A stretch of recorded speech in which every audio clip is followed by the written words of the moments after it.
Those of you who follow us on Facebook know that about 2 years ago, maybe 2.5 years ago, we started posting a series of things on Facebook that we called Manchester Tidbits. Just short stories, little interesting facts that we have found in our research over the last several years. And we took that idea to the next step when we produced our calendar for 2022. Sat down with our calendar committee and went through about 25, 30 different topics and picked out some of them to make tidbit stories out of them. And so we published the 2022 calendar, which of course copies are available on the back table back there. And that kind of led to, let's take this a little bit farther. So what I wanted to do tonight was just show 5 examples of tidbit stories. And they usually have some sort of a twist to them, something that wasn't known about Manchester. The idea is we find new things about Manchester history when we do this research. And I just want to show 5 examples tonight of some of the interesting things we found out about the town. And the first one has to do with the painting that you see over the mantle. So those of you who have come in here the last couple of months realize we have this new painting hanging above our mantle, which is showing up here on the screen. Ann's not here tonight, right? Ann Walton? It was donated to us by Ann Walton.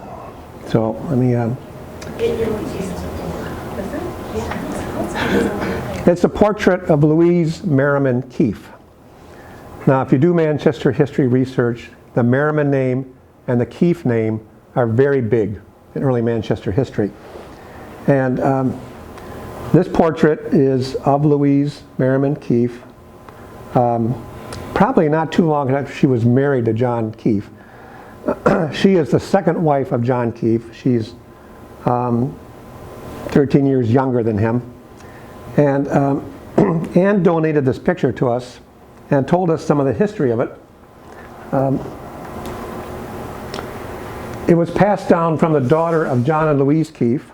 Her name was Ellen Estelle, and she was living in what was called the Bessack House, which is the big white house on the other side of Clinton Street, north side of Main Street, just past Frank's Place restaurant. And it then became part of the Walton House. The Walton family lived there for many, many years. And the portrait stayed in that house. And when Anne moved out to Ann Arbor, the painting went with her. And she's had it at her house for many, many years. And she came to us about 3 months ago and said, this really belongs back in Manchester. It's a Manchester artifact, it really belongs here. So she graciously donated it back to us with some basic history. So Louise Merriman Keefe, born in 1828, died 1886, second wife of John Day Keefe. He was from 1850 to 1883. And if you research early Manchester history, the Merriman family is very prominent. The Keefe family is very prominent. Both families came to Manchester with John Gilbert and the other original settlers who came from Manlius, New York, into this area. So as I mentioned before, we've done a lot of original historical research on how did Manchester actually develop. And the key finding is it wasn't poor, impoverished settlers struggling with their wagons and oxen all the way from New York across to here. It's rich people, wealthy people who came in here and bought the land and started Manchester up. And Keefe and the Merriman families were a key part of that. We've been able to identify the painting as dating from 1855. They were married in 1852, so it's shortly after she was married. And the key thing about the painting is the detail. I mean, if you look closely at the painting, walk up later on, take a look at it, just the necklace and the jewelry, extremely detailed. So we know about the painting, we know the history of the painting, and what we found kind of interesting is when we researched more into these people. So the home of John Day Keefe and Louisa Keefe is the big white house that's up at the end of Clinton Street on Madison. So if you go up Clinton Street to Madison, you see the house up there on top of the hill. It's altered quite a bit from the historic look. It's kind of in sad shape. It needs work. But that was the home where the painting was actually made. It was up there. That the painter went up there and sat with Louisa Keefe and did the painting up there. So we've done the history of this house. We know how it was built, when it was built, who's lived there, and so on. But what about the painter? Who was the painter? The painter was a man named William R. Wheeler. Okay? And the key thing is, he's born in Manchester. He's the son of Prosper and Zadia Wheeler. And they were the first owners of this property. So Prosper Wheeler and Zadia Wheeler had several children, but William Wheeler, the painter who painted that painting, grew up here on this spot. That's our tidbit. His spirit is still here. Now the original house they built the house in 1840, and I'll show you a picture of you here in a minute. The original house was built by Prosper and Zadia Wheeler in 1840, and it lasted here until 1904. So it went from the Wheeler family into the Kingsley family, and John Hampton Kingsley was living here in 1904 when the house caught fire. At that time he was the mayor, a very prominent businessman in town, had started the first electric power plant in Manchester. His house burned down because the fire department sent out a couple of trucks, somewhat pulled by horses, and it didn't get here in time. So the fire department's kind of crude, the house burned down, and then Kingsley built this house. So the key thing is that Prosper Wheeler, who built this house, was a cooper, a barrel maker, and he partnered with Philo Millen, who lived in the brick house that's just north. So the property here, which is 2 lots wide and quite deep, was the Wheeler house. And so William Wheeler was born here and did not want to follow his father into barrel making. And I think he wanted to paint.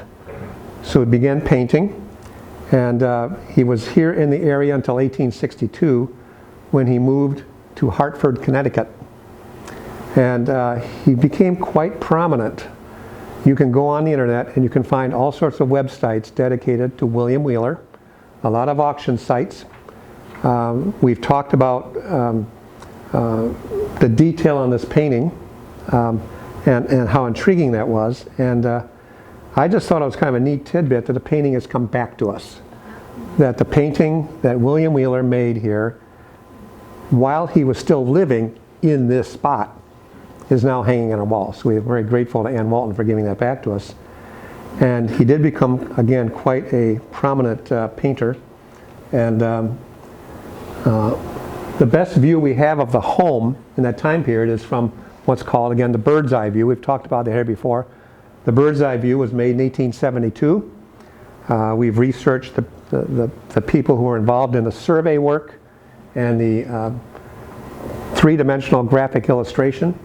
We know that this particular bird's eye view is extremely accurate in terms of the perspective, the fenestration, the doors and the windows, the shapes of the house, and so on. And so here's the house right here. So that is the Wheeler/Kingsley house that was here from 1840 until 1904 when it burned down. And then here is Philo Millen's blacksmith shop back here. The two work together. The cooper and the blacksmith shop, they both work together. And this shows, again, all of their outside structures, their workshops and stuff like that. So we just thought it was kind of neat that a tidbit was this painting that we've gotten back from one of our members was painted by William Wheeler, who lived on this site. And I think it's an appropriate spot to have it back in there. So again, we've researched him online. There's a tremendous amount of information available on him.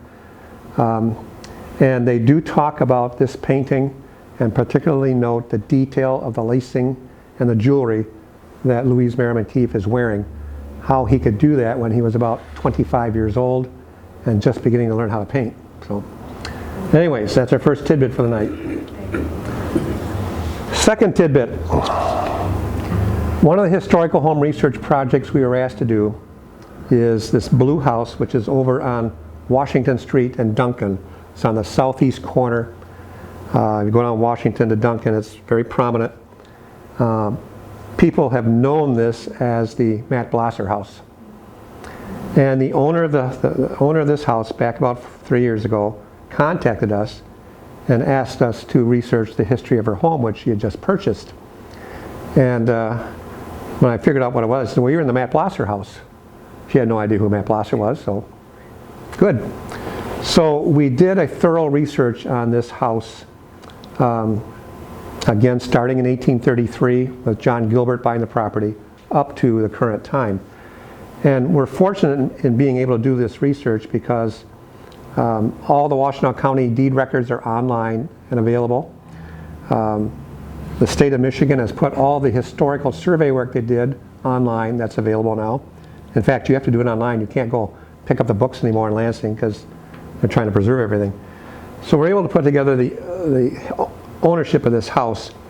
And there's been about 8 or 9 different owners, which is a low number for Manchester, but it's been carried in families for years. So anyways, we started to research the house. This is what it looks like now. And in part of our research, we walk around the house, and we see in the foundation of the house a stone inside the house with writing on it. Okay, so we pull up a little bit closer. Hurrah for Wampler's Lake. Picnic, July 4th, 1851. Hurrah for Wampler's Lake Picnic, July 4th, 1851. So somebody made this stone and embedded it in the foundation of the house. Now the first thing I found interesting about this is that when you research Wampler's Lake, clearly it was a very popular destination for people to go to. 1880 into the 1900s, you find a lot of stuff about that. But this is 1851. That's really early. So again, did the research on the property and trying to figure out who wrote this. Okay, and I know this won't be readable here, but this is excerpted from the report that we did. And we found out that the house was built by a man named Ephraim Force. Never heard that name in Manchester history before. And so he bought the house in the 1840s. He constructed the core portion of the house around 1846, 1847. And he made additions to it afterwards because you can track how the house grows. You got the 1856 plat map, which is very accurate. It has a footprint of what the house looked like. 1864, the bird's eye view. Keep following, and you see the house slowly expanding in size.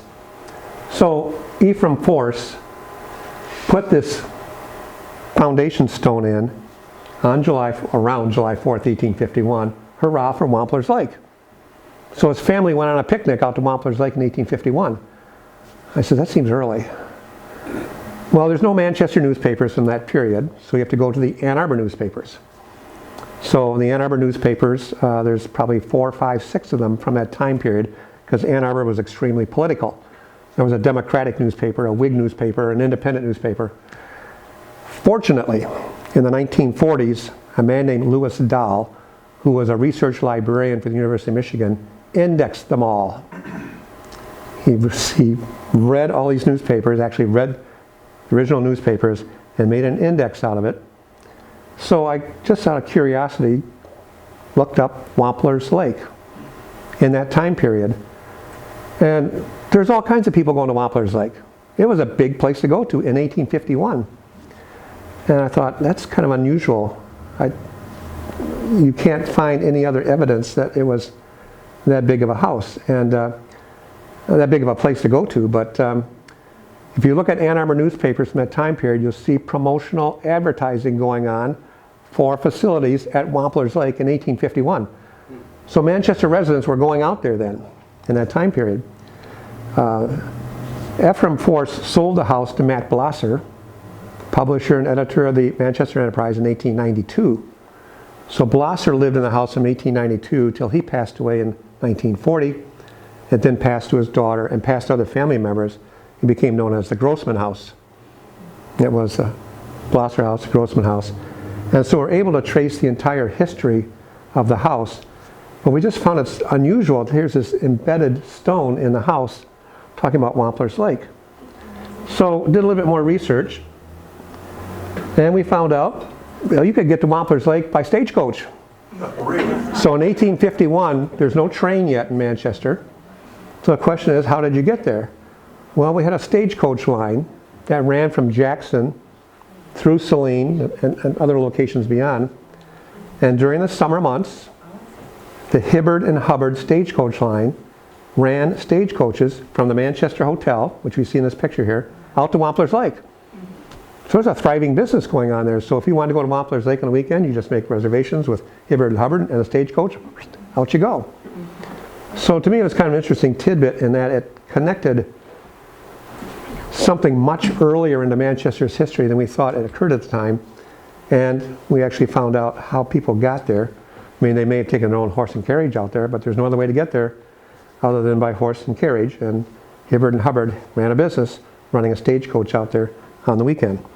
So interesting little tidbit about that house at Washington Street. And whenever we do historic home research projects, we always take a look around to see if people have got stones embedded in their houses. And we found several other examples, which I'll talk about another time, things embedded in the stone. And the people who bought the house nowadays have no idea what it is, but if you research it, you can figure out what the significance of the stone is. Okay, so tidbit number 3. So last week I'm walking down Main Street and I take a picture of the Goodyear block, very famous building in Manchester, and currently the location of River Raisin Mercantile and Jam and Suds, I think they call it now, the laundromat. Got some unusual name. So here's a picture of a very famous building in Manchester that we have studied quite a bit. We got a lot of information on it about Goodyear and who's been in there, what kind of social organizations have met their meetings in there, that type of stuff. Right now it's the 2 stores and the center stairway goes up to apartments up above. And so we did some research and we found this. Here it is in 1883. Same building. Matt Blosser dominates. Okay? So he hasn't got his house over on Washington, but he's getting there. But here he is in 1883 in the Goodyear building. He's basically occupying the entire 2nd floor. And he's got some connection down here with the 1st floor. But he does a lot more than just edit and publish a newspaper. He's into publishing books. A lot of them are German. So he's reaching out to the German population, publishing German books. Different types of things that people can buy, school, method of learning the German language, and so on. He does all kinds of bookbinding, engraving, does a lot of stuff there. Quite an interesting guy. And that was probably near the peak of his power. It was 1880s, 1890s when Matt Blosser was really involved in the town and quite active. Some of the tools that we use, here we have a photograph of him in 1890 with his daughter Margaret in the Goodyear building at the Enterprise office. In his role as editor and publisher, he took it upon himself to be the judge of a lot of what was going on in the community. And if you've ever looked at the old Enterprises, it's page 3. So we have an Enterprise newspaper that could be 4 pages, sometimes 6 pages, columns, little tiny columns on them. But it was always on page 3, columns 1 and 2, maybe column 3, is where he talked. Sometimes it's called brevities, but clearly it's editorials or it's comments. If he's angry at the village council, there's a snarky comment in there. If he's warning people in town about things, it's in there. So this has become an extremely valuable tool for us. I know on our Manchester page, Barry's posted a couple of examples of brevities, just little clips. And it shows things all the way from We hear some complaint of boys stealing old iron, etc., and selling it to raise spending money. Look out, boys. Or they'll say, you know, Mr. Smith is in town visiting his mom. Okay? So the idea is it's gossip, facts, opinions.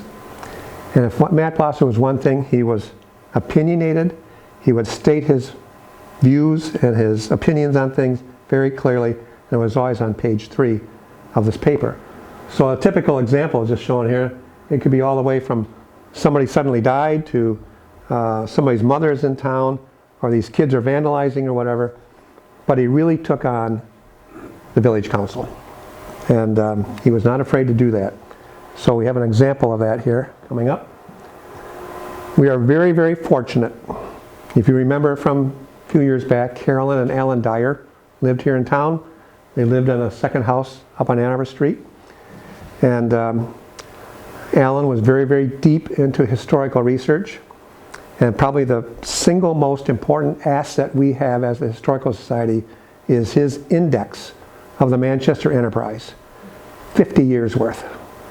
So he took every Manchester Enterprise newspaper from 1867 to 1917, and he went through column, by word, by item, and indexed it all. He made a subject index, and he made a surname index. And this has been unbelievably valuable for us doing research. If we are doing research on somebody's historic home, we'll find stories of Matt Blosser writing about the house being built. The lumber so-and-so is down doing the house for Dr. Taylor and doing this and that. So we can tell people, here's news articles of your house being built in 1879, week by week by week. Great tool. So this has become the most valuable resource we have, and both in terms of historic home research and researching what Manchester was really like back in those days, and in particular finding out where Matt Blosser had opinions about things. And one thing that came up on this particular, getting ready for this talk, is an area that he was quite involved in, but somewhat discreetly, and that's grave robbing. The University of Michigan set up its medical school in the 1870s, and they needed bodies for their medical students. There were no programs at that time to donate bodies to medical schools or get them some other way. So in that time period, the concept of people robbing new graves to get the bodies out and deliver them to a place like U of M was prominent. And it apparently was occurring to some degree in Manchester. Maybe not so much at Oak Grove, but maybe out in some of the rural cemeteries out in the country a bit. So there were these people who would watch for deaths and burials and come in a couple days later and steal the body. So we found this one here. I'll read it. It's a little bit blurry. It wasn't a very good copy to work with, but Samuel W. Lockwood was our first undertaker in Manchester. And so he writes here, this is 1878. Samuel S.W. Lockwood, our village undertaker, has purchased a supply of torpedoes to prevent the inhuman practice of grave robbing. The torpedo is placed in the grave about a foot above the coffin, and from it runs a network of wires which are stuck to the edges of the grave. When the grave is filled up, it presents the same appearance of any other grave, but the moment a shovel comes in contact with one of the numerous wires, the torpedo will explode. The cost of these torpedoes is nominal. That's what he wrote. And he put next to it this picture. Something new at Lockwood's coffin. Lockwood himself would not advertise that he had torpedoes. But you could go into a store and you could buy them. So Blosser made sure people knew you could go in and buy torpedoes, put them on top of the coffin of your loved one, and hopefully if they try to dig that person up, it would go. So Blosser was trying to push the village council, or perhaps the cemetery association, whatever existed at the time, to put guards out there for a couple of weeks after a burial, just to keep this from happening. And the village council basically but have nothing to do with it. So he tries again. The grave robbers were called resurrectionists. That was their name, resurrectionists. And so here again, he's back editorializing again for the store of John Van Doyne. Now Van Doyne's a big name in Manchester. He's got a big store, north side of Main Street, hardware, groceries, pharmacy, all types of stuff in there. And John Van Doyne built the big yellow house that's next to the Besack house on Main Street. The one that's kind of faded away and really needs a paint job. So here he is in 1882. We saw at the hardware store of Van Doyne and Mordoff a few decades one of these formidable machines known as a torpedo, which is placed in graves to prevent the remains of the departed from being taken up and transferred to medical institutions. Again, Van Doyne wouldn't advertise that he had these things, but Blosser wanted the people in town to know about it because this was terrible. So here this resurrectionist, again, robbing the grave in the middle of the night. Here's an illustration of what it looks like. Blosser fought this very hard for about 10 years until finally the U of M School of Medicine got so much criticism for taking bodies this way that they made other arrangements and grave robbing stopped. But it's just interesting, you go through just researching Blosser, and to me this was a little tidbit. This was a pet thing of his, that this grave robbing was going on and nobody was doing anything about it. And so you can fight back. Go to Van Doyne's store, buy a torpedo, put it in the ground with a grave. Kind of a strange tidbit in my mind. Ray, I was watching there's a TV program where they explain why all these things are. That was one of the questions. Why do you bury somebody 6 feet deep? And it was because of grave robbing. Is that what it is now? So it's just deeper, so it's harder to get to. Harder to get, yeah. Well, anyways, if you again use Alan Dyer's index, you can look up resurrectionists, grave robbers, torpedoes, and it will tell you the year, the month, the day, the column, where you can find that particular reference, that event. So that index is just unbelievably valuable when we're doing research. And it's amazing how many topics Blosser was really active about trying to get something done about it. Okay, fourth item. New notes about John M. Mack and his cousin. Those of you who've been around 10, 15 years, I remember the M magazine. Okay, so this magazine was published from about 2008, 2007, up to about 2013, 14, by Steel Graphics. They published it, very nice magazine, and they collected input from different people in the area. And at that time, Alan Dyer and I were quite involved in doing this original research. And our goal back then was to determine the truth about how Manchester got founded. Why is Manchester where it is? Because again, all we had was this kind of general stuff. Well, people came from Manchester, New York, and they came in wagons and they settled in. Big deal. Not true. So we did a lot of research back then, which we published in the M magazine. Again, a large set of articles on the Keefe family. That's where we got a lot of our information from. One of the things that we researched was, again, how did Manchester get settled at this point on the globe? Why are we here? Well, clearly we're on a river, and water power was important, but exactly why are we in this particular spot? So, John M. Mack, John Mudgett Mack, was the key guy involved in that. So we looked into him a little bit. I'm sorry, that's his. We can't find a picture of him. That's a picture of his gravestone. And we're still working to find a photograph of John M. Mack. It's not easy. We're still working on that. I'll explain. Are you sure he's still there? Huh? Yes. Yes, he's still there. This is Elmwood Cemetery in Detroit. Oh, okay. Yeah, he's still there. I went down there one day and looked at their records, and he's there. Well, we were trying to follow him back. Anyways, let's talk about him a bit. So John Mudgett Mack was the original surveyor of the area out here that became Manchester Township and the village of Manchester. He was hired by the U.S. General Land Office in February of 1824. And the General Land Office then was in charge of hiring surveyors, surveying the townships, in other words, drawing section lines east, west, and north, south through the township. So a survey team would be hired by the General Land Office, in this case for Manchester Township. It came out of Monroe, the Monroe General Land Office. And their job was to come out and survey the property, set section corners in the ground, and prepare maps of what they saw, and large notebooks capturing about 15 or 16 key pieces of information: soil conditions, trees, rivers, lakes, all that kind of stuff. And so we excerpted from the map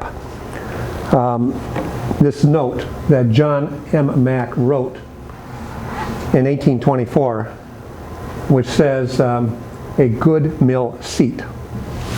So he's standing on the section line here where the river Raisin, as it became, crosses the section line. And obviously when he stood down there with the survey team, there was a lot of rapids and running water through there. And what they wanted was water power. One of the most important things that the surveyors had to determine was where are good sites for water power, because to grind grain or cut wood or whatever, you needed water power to run a mill. And so he recorded that thing about a good mill seat, and that is actually where Territorial Road comes down and hits the river, and it's right across from the Folks House on Riverside. So John Mudgett Mack came, we found that he came from Pontiac with two assistants. He's a son of a man named Stephen Mack. Stephen Mack is the founder of the city of Pontiac, but he was also a head of the General Land Office. He was hired by the U.S. government to get these surveys underway, so he hired his son. Okay, now we found that his son was first rejected for the survey position because he was nearsighted. But that didn't matter. Stephen Mack overrode that and got his son out there with the assistants. And they did the survey of Manchester Township, as well as Sharon Township and the two that are south in Lenawee. They returned their detailed survey records to the General Land Office. And the first people to see them, of course, would be Stephen Mack. Stephen Mack is the head of the Pontiac Land Company, which was an organization of a group of investors out of New York who pooled their money together to buy land.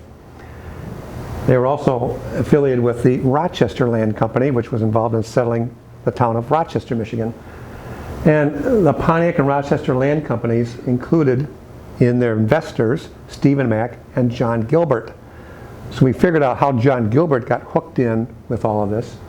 So basically you have the federal government hiring surveyors who bring the data back, and one of the officers of the General Land Office now takes his other hat off, puts his investing hat on, and says, where's the good information here? So they're the first to see the records, and John Gilbert, as part of this land company, sees that, I'm going to buy it.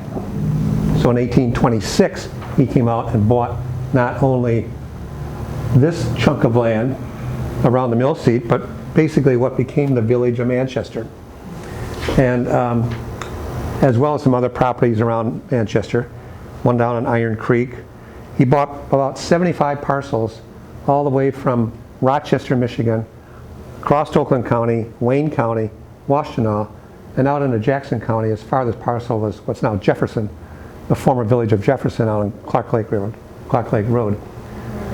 So here we have a case of insider information being used to purchase the best parcels from the U.S. government before the general public can see them. Okay, we knew all this. We figured this all out some time ago. And what became of John Mudgett Mack?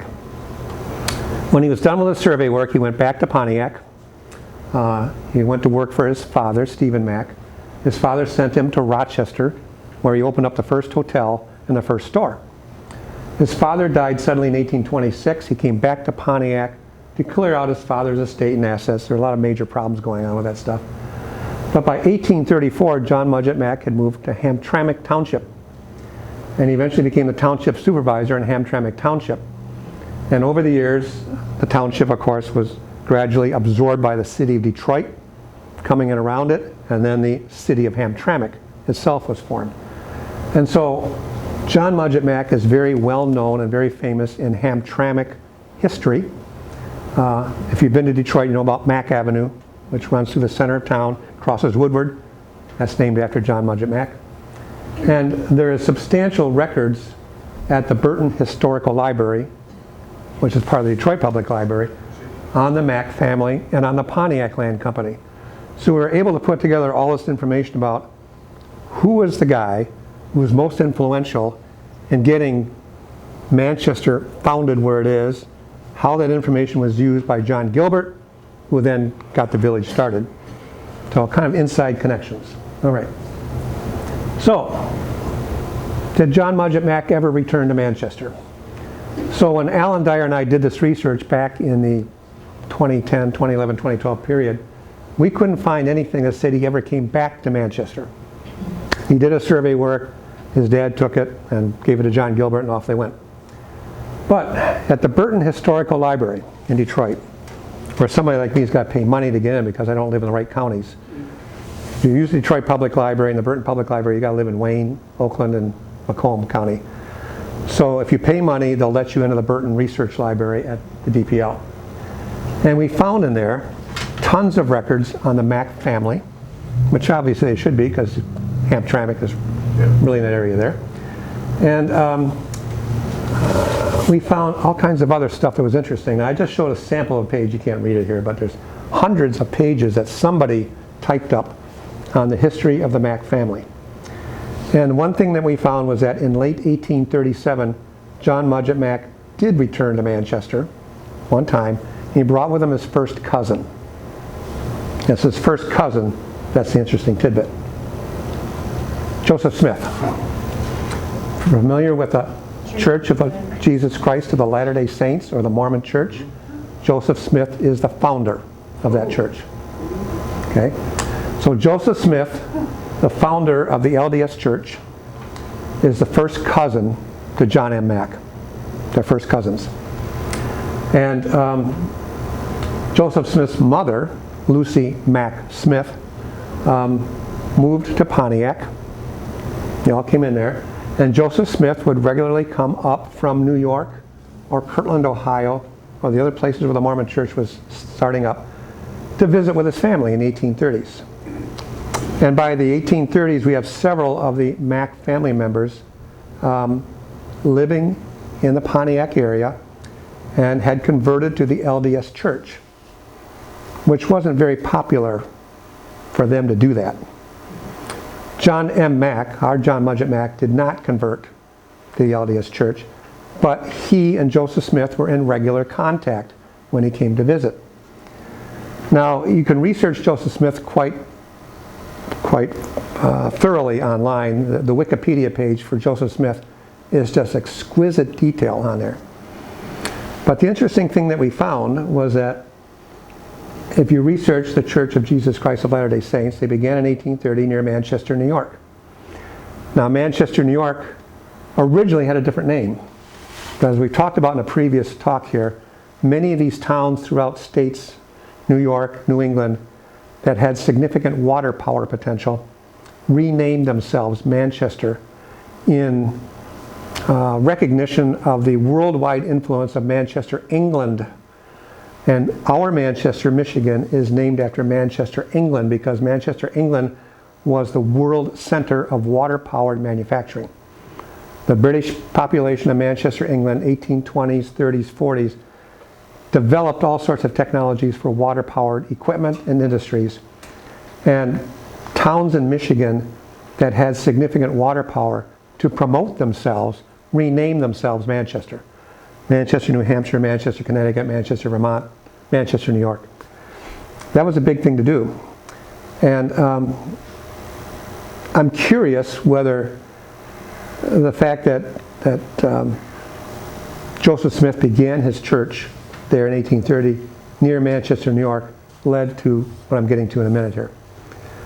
So the Mormon Church basically underwent significant turmoil in its early years. You can read all about Joseph Smith and how the church split up in different ways and the controversial things he did. But his church was first in Manchester, New York. Then it moved to Kirtland, Ohio, which is down towards Cleveland. So if you go down towards Cleveland, it's kind of east of Cleveland, there's still a historic temple. There's still historic Mormon church artifacts there. But in Kirtland, Joseph Smith had all kinds of trouble. There was dissension in the church. Some people didn't like his plural marriage belief. Some didn't like this, some didn't like that. So the church was fragmenting. And then he moved part of it to Independence, Missouri. And more turmoil broke out. So in early 1837, if you can read on Wikipedia, there's significant disagreements about beliefs, finances, the role of Joseph Smith. Is he the prophet? Is he the leader? Is he the president? Whatever. And when he began to introduce the concept of plural marriages, taking multiple wives, things really began to kind of fall apart. And of course, he would come back to Pontiac to visit his family. And we have found that there is a book published by Lucy Mack Smith, who is the mother of Joseph Smith, wherein she requested John Mudgett Mack to help Joseph Smith find a new location for the church while all this turmoil was going on. Joseph Smith had been involved in a bank, kind of like the Bank of Manchester. They had a Bank of Kirtland, and that failed, like pretty much all the banks failed in the panic back then. So Joseph Smith comes back to Pontiac, basically I think trying to escape some of the turmoil, but also trying to look for some help. And we found there's a book published by Lucy Mack Smith, and it says in there that Joseph Smith and John Mudgett Mack came to Manchester in late 1837, summer of 1837. John Mack brought Joseph Smith out here to look at Manchester, Michigan, as a potential new Mormon settlement. They would all move out here to Manchester. And basically Joseph Smith liked what he saw. He liked the area. He liked the water power. He liked the land. And he was seriously considering moving the entire Mormon congregation into Manchester and basically starting over. Let's come back together, let's find our faith, and so on. But local church leaders in Manchester, particularly the Presbyterian and the Methodist Church, heard about this. Big uproar. And again, if you look at the Ann Arbor newspapers using Dowell's indices back from the 1837, 1838 area, you can see where individual church leaders are rising up saying, oh, no, no, no, no, no. Joseph Smith, you are not going to bring your infidels to Manchester. And there was such a public outcry about this unholy religion that Joseph Smith backed away. He did not come to Manchester. He then went to Nauvoo, Illinois. So if you follow the history of the Mormon Church, he went to Nauvoo. He established his colony there in Nauvoo. Very, very prosperous, big town, doing well. More things broke out. And eventually he was murdered in Nauvoo. And that's when Brigham Young came along and took the entire Mormon Church to Salt Lake City. So we thought it was kind of an interesting little tidbit that we, Manchester, Michigan, almost became the Mormon Church's home. And it's buried in this book. Now, I have not actually seen the actual book. The Burton Library says there are copies of the book available. They didn't have one. They said that when Brigham Young took over the church, he suppressed this book. He didn't like the stuff that was in it. So it's been a quest of ours to find this book so we can actually read for ourselves what Joseph Smith's mother wrote about the attempt by Joseph Smith's first cousin, John Mack, to bring the Mormon Church out here to Manchester. This kind of those interesting little tidbits that we'll eventually find the book. Now, you can't go to the Burton Library. It's been closed for a year and a half. And the much like the library in Ann Arbor has been closed for that time period too. So it's been difficult to get in. So our last tidbit. So just keep in mind what we might have become if things had gone a different way. So down here on Main Street, at 416 East Main, is a house. It was part of our tour that we did as part of the Passport event. It's fairly narrow. If you look at it, it's a fairly narrow house. If you kind of study the house, you think, I wonder what the inside looks like. It's like one room wide, going back. And if you check the survey thing, it's actually built on a half lot. So when the village was platted out, the lots were laid out in certain sizes. This house is sitting on a half lot. And the other half of the lot belongs to the house, the next house to the east of it. So we did some research on why is this half lot house here? And that got started by a woman named Jenny Kent Bryant, who lives somewhere on the west side of the state, but she was in here researching her families for quite a bit of time. And this is what we found out for her. Why is that a half lot house? So a couple named Lodewick and Eunice Lamour came from Canada. They immigrated to Manchester from Canada in 1839. And they purchased lot 4, which is the lot, a whole lot, in 1841. So we have Canadian citizens, keep that in mind. Now, I'm not sure what they would actually call it, because Canada didn't exist as a country until the 1860s, so it's a colony. I'm not sure how it was governed, what they were called it, but they came from Canada. They lived somewhere near where Niagara Falls is now. And